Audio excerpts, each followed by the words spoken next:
Thanks so much for watching today. I want to talk a little bit about ADHD and sleep and how one of the biggest complaints, again, I get from clients and things like that is that their kids don't necessarily sleep like they would expect or what is considered a normal sleep pattern or sleep schedule. So I wanted to go over kind of a few things as to why your child who has ADHD might be sleeping a little differently, and then what, if anything, you can do to try to help to make your life easier and theirs too. I'm at home today, so like just ignore my dirty kitchen and we can go on from there, right? So a couple of scenarios. It's time to go to sleep and your son takes forever to get his teeth brushed, right? He's now 30 minutes past his bedtime. Or your daughter falls asleep easily, but you hear her up and about several times during the night. Your kid might be 8, 9, 10 years old and still can't fall asleep without you in his room or holding his hand, right? And I promise you, you're not alone. It's estimated that about 70% of kids with an ADHD-based nervous system have difficulty with sleep. Some fight going to bed, others go to bed just fine, but can't fall asleep. One of my sons had to have someone sitting with him in his room in order to fall asleep. And my other son rarely slept through the night, like between sleepwalking and nightmares or just waking up when he was little, even bedwetting. I didn't think he would ever sleep through the night. Most nights, honestly, I would just give in and let him sleep with me so that we could both try to get some sleep, right?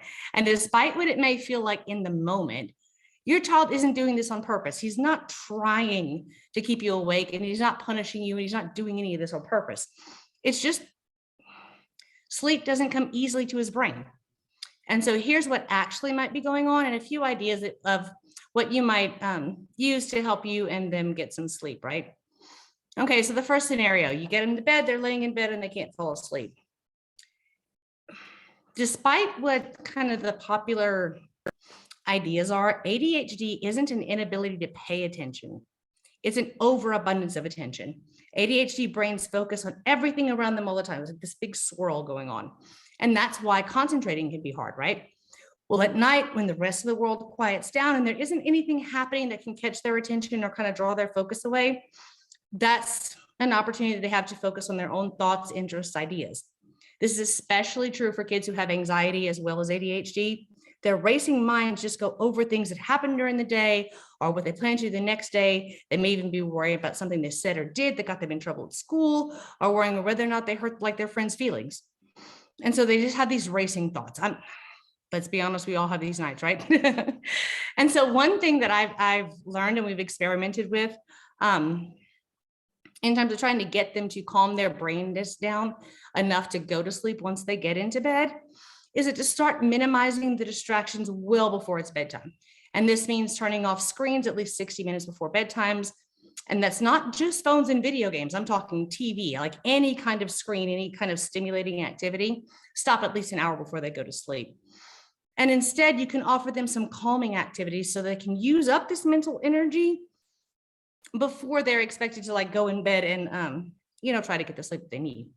With my son, I usually give him choices because he functions better having control over what he has to do. And as you start practicing this method, I'm sure you're going to end up finding that too.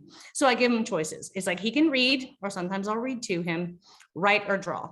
It's a great way for him to clear up his racing mind. And then it gives his nervous system an opportunity to relax. So he can dump out all these thoughts or any ideas or anything he's got going on. He can kind of almost like putting a vacuum cleaner in and it's like sucking all the dust out, right? So it's a way to kind of calm his brain down so that he can get ready for sleep. And in our house, noise carries. I don't know how your house works. So a lot of times that means that if I'm going to quiet down and say, okay, you need to read, you need to write, you need to draw, something like that an hour before bedtime, we also end up turning off the TV and things like that and kind of quieting down ourselves, which is great, actually. At first, it seems kind of like a punishment. Well, it's his bedtime and I'm an adult and I should stay up however late I want to.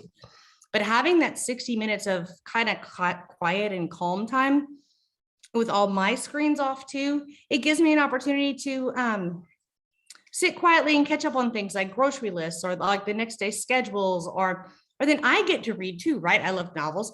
So I get to sit and quiet myself down as well while he's quieting down. Another issue is that he'll, this is my personal ADHD journey. I fall asleep just fine, but I don't stay asleep, right? And my youngest son used to do this all the time. But it's not uncommon for kids with an ADHD-based nervous system to do things like sleepwalk or wet the bed or have nightmares. And it's also common for them to just wake up in the middle of the night for no apparent reason. It's being researched, but no one really understands why this happens. And so when my son was struggling with this, I was also not getting any sleep, right? Because he would wake up and then he'd come, Mommy, I'm awake and I don't know what else I'm going to do, right? And so, of course, both of us weren't getting sleep we needed at the time. So one of the phrases that I constantly repeated to myself and continue to this day is like, take a deep breath, compassion, not criticism, right? Because again, he's not doing this on purpose. He's not doing this to you in any way, shape, or form. He's awake. He needs some kind of comfort, and he's coming to you because you provide that safe space for him. It was not like he was setting like an alarm at 1 o'clock in the morning and saying, hey, I'm going to go wake mom up, right? And so getting angry with him or forcing him back to bed, often in tears, it made things so much worse. Now, not only was he awake, but then he's also feeling the shame and the embarrassment and the guilt for being awake in the first place. He's thinking, again, there's something wrong with me. Why can't I sleep through the night? Why am I doing this? Mom's so upset with me. And that certainly didn't help matters when I was yelling or fussing at him or doing something like that to force him back into bed. It wasn't going to make for a relaxing night of sleep for him. Here's some things that did work for us. For me, taking a deep breath and a few minutes of compassion, right? So it looked like telling him, look, I understand it's not your fault. It's really not your fault. And I understand that. And so let's ask a couple of questions, just see if there's anything specifically wrong. Are you scared? Did you have a bad dream? What's bothering you? And then at that point, I could provide him any comfort that I could. Of course, you're never going to make anything go away, right? Because but just provide him comfort, provide him a safe place to talk. And if there's nothing specifically wrong, like there wasn't a nightmare or the bed wasn't wet or he wasn't hungry, he wasn't thirsty, then you just walk him back to bed, kiss him on the forehead. You're safe. It's fine to go to sleep. I'm here. It wasn't an instant fix. It took some time for him to understand that waking up in the middle of the night didn't mean that he had to be afraid to come wake me up. Eventually, he quit coming to wake me up. He still wakes up in the middle of the night, right? But he's learned that he can get up, get himself a glass of water, lay back down and relax. It was that safety measure, because if I was hearing him messing around in the kitchen or the living room when he was supposed to have been asleep, of course, my first instinct, what are you doing? Why are you awake? Get back to bed. Like that whole fussing scenario was making things worse and making it actually more difficult for him to go back to sleep. So just kind of teach him that he's safe, learn how to comfort him when you can, and then he will eventually self-comfort. So it's not going to stop the waking up in the middle of the night, but it's going to stop from drawing you into that scenario. And just accepting the fact that just maybe his sleep pattern, not everybody can sleep 9 hours straight through the night, right? And that just might be your kid's scenario. Another thing that I run into quite a bit are when you have your bedtime routine set up and then your kid like fights or procrastinates to go to bed. He might beg for 10 more minutes of TV, or she'll get distracted while brushing her teeth, and he just needs one more story or one more glass of water, right? Even though you've given him 3. It's this, it's a procrastination process, right? And so the next thing you know, it's 45 minutes past when your child's supposed to be in bed and much later before they actually fall asleep. And all you're going to sit and do and worry, oh my God, it's going to be so hard to wake him up and get him out the door in the morning because he's past his bedtime. Like it's this big snowball factor. But many things contribute to this kind of bedtime resistance.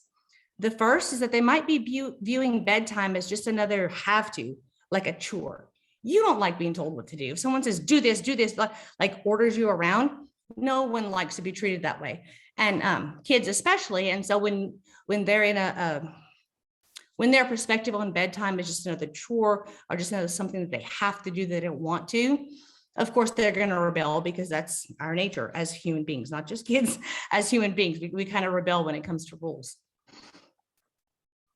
And they're probably trying to exercise some form of control over their own lives. But for other kids, delaying bedtime it's kind of a form of delaying the next day's worth of activities, right? This is especially true if they're having problems with school, with teachers, with friends, or any other activity they happen to be involved in, right? Because the sooner they go to sleep, the sooner the next day starts. So by delaying the bedtime, they're delaying the next day in their own heads. So they're doing everything they can to kind of stop this from happening. I've read a lot and hear a lot about it. There's a formal title that they call revenge bedtime procrastination. I just call it dread. They're dreading the next day. They don't want to do what they need to do. They don't want to have to deal with what's going on the next day. So they just kind of put it off, because if they put off going to sleep, then they put off starting the new day. So what can you do? One of the things that works with us is that we start talking about bedtime well before it actually starts, and put as much of the bedtime routine into your kids' control as you can. So you start by asking, hey, tonight, what do you want to watch before we have to turn off the TV? What book would you like to read tonight? I heard this really cool song or this really cool station the other day. Do you want to listen to that to help you go to sleep? It takes the have to out of a bedtime routine and gives them the control that they're probably seeking. So you might just be eating dinner and say, hey, let's watch something after we eat. And so that way you have time to finish it before you go to sleep. What do you want to watch? It kind of gives them that control back. So there's less of this have to, forced to, and also gives them an opportunity again to wind down and understand this dread that they're feeling about the next day doesn't necessarily have to be dread, because they feel safe talking to you and communicating to you what's going on. And reassurances work. Just try not to prod too deep or too hard unless they're willing and need to. You can have conversations about something positive that'll happen the next day, right? So I know my son likes countdowns. Today's Wednesday, so that only means 2 more wake ups until the weekend. And you can also use that quiet time as an opportunity to talk to them about specific things, especially if they brought it up during the day. I had a fight with my friend. And so while they're sitting there writing, reading, calming down, you can bring these things up, because the whole point of it is it's safety. You're after providing safety. This revenge bedtime procrastination is about delaying the start of the next day. That's inevitable. The next day is going to start, God willing. And so you're providing that safety, a way to express themselves openly without judgment, will help with some of that, because they won't be so afraid to wake up the next morning, because that's really what it comes down to. They're afraid to go to sleep because they don't want to wake up the next day and start that new day that's going to be difficult, or in their head they're assuming is going to be difficult. And here's just a couple of other things just to keep in mind, just pointers, some life experience, no tips or tricks, just kind of general knowledge. Exercise in general, of course, is important for everyone, right? For your mental as well as physical well-being. But for someone with an ADHD-based nervous system, whether they have the hyper internally or externally expressed, it's still crucial. Like it's not an option. It's very, very essential. Aside from their general health benefits, it helps them concentrate. They can bleed off the stress chemicals that are floating around in their bloodstream, and it will help them sleep once those things are gone. Many of the parents that I talk to, they often use simple breathing exercises or meditations to help get their kids ready for sleep.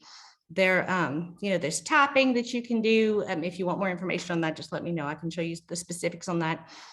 There's very simple, child-focused, short breathing exercises they can just do on repeat. There's a lot of different ways that you can use these other tools outside, just again, to help calm their brains and calm their bodies at the same time, so to get them prepared for sleep. And if your child is more attuned or more sensitive to the noises and things that go on in like life outside of their bedroom, there's apps that provide white noise, and even like devices that you can put that kind of staticky or ocean noise or whatever kind of calming noise that drowns out the life outside their door, that often helps them go to sleep. There are tons of resources out there about kids and sleep. And a lot of it has to do with averages, right? So they take 1,000 kids, 2,000 kids, 6,000 kids and say, okay, well, the average kid between the ages of 7 and 10 needs 9 hours of sleep or 12 hours of sleep or whatever it happens to be, which is great because averages are good. Scientific studies are fantastic, but it doesn't mean that your specific kid falls into that specific category. Sometimes your kid or you as an adult might need less of the recommended hours of sleep, right? Some people just require less sleep. Sometimes they require more sleep, and it's okay. The averages exist to kind of give you a guideline, but the reality is you start experimenting. So don't get caught up in all the shoulds. my kid's 13 and he's required to sleep 11 hours a day. No, I mean, he's not. If he can sleep 7 hours a day and get up and function just fine, then let him sleep 7 hours a day. It's not necessary to push these averages on anyone, because the reason averages exist is because they're extremes in one end and the other, right? There are people who need much more sleep. There are people who can function on much less. So like trying to hold your kid to this prescribed average is going to be counterproductive. And then you're going to be forcing them and their bodies to do something they're not really necessarily prepared for. And this is just the last thing I kind of want to bring up is, especially if your kids are younger, like as they get older, you might find or realize that they can. Okay, let me just tell you a story. My middle son was very into creating things, both as a young child and continuing even on as an adult. He's 21 now, he's getting ready to graduate from college. So he is an adult. But when he was a kid, he was very good with clay. He would make animals and make all these different designs, like very kind of artistically expressed, and also an avid reader. But as he grew older, his interests kind of shifted and he wasn't so much into clay like he used to be. And we just kind of let him do, kids do, and they don't.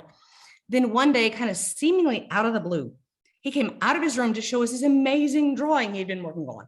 And I was like, holy crap, like, how did this happen? When did you all of a sudden learn how to draw? Because prior to this, yes, he could play with clay, but could barely draw a straight line with a ruler. But what he was doing is at night, when I thought he was sleeping, he was actually up teaching himself to draw. He would stay up way later than I realized he was while he was practicing this new skill. And so I guess my thing is, don't judge. Is that happened to be when he was able, I'm not exactly sure, and I'm not going to tell you, he's not here to tell you, but he was able to tap into a creative side of his personality, and he found a passion for something, right? And it was only in the middle of the night. He couldn't do this on Saturday afternoon. So in the middle of the night, he could tap into his creative need and his passion for pursuing and figuring out how to do this. And he became a very, very good artist. And even now, as a young adult, he still stays up very late. He's much more of a night shift kind of guy naturally. And he just happens to be one of those people that are more productive at night. And so some days, yes, absolutely, they're tough on him, right? Especially when he has to do or take care of an adult issue that happens during regular business hours. Like, you've got to go to the bank before 3:30. You've got to make your doctor's appointment before 5 o'clock. Doctors aren't going to see you at 8 o'clock at night, like those kinds of things. But he's learning to manage it anyway. So if something is very important to him, like he wears glasses, so to go and get his eyes checked and get new glasses, he had to go to bed earlier than 4 o'clock in the morning because he had to wake up earlier than 2 o'clock in the afternoon to be able to make this appointment happen. It's not easy, but he's learning to adjust, and he's recognizing within himself, like, his creative period of time happens to be after midnight, right? And so, as I guess it's more of an encouraging thing, is that if your child happens to be a night owl or is more productive at night, it's okay. Yes, it's difficult right now, but as an adult, he will learn or she will learn, and you can manage their expectations and let them understand there's prices to pay for everything, of course.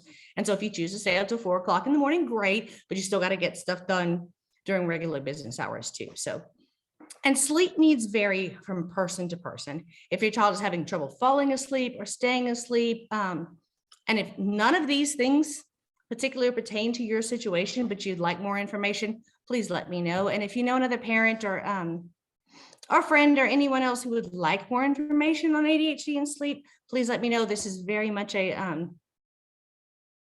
hitting all the top notes, and I'd love to go more in depth in any particular situation. So thank you for watching, and I will talk to you guys next week.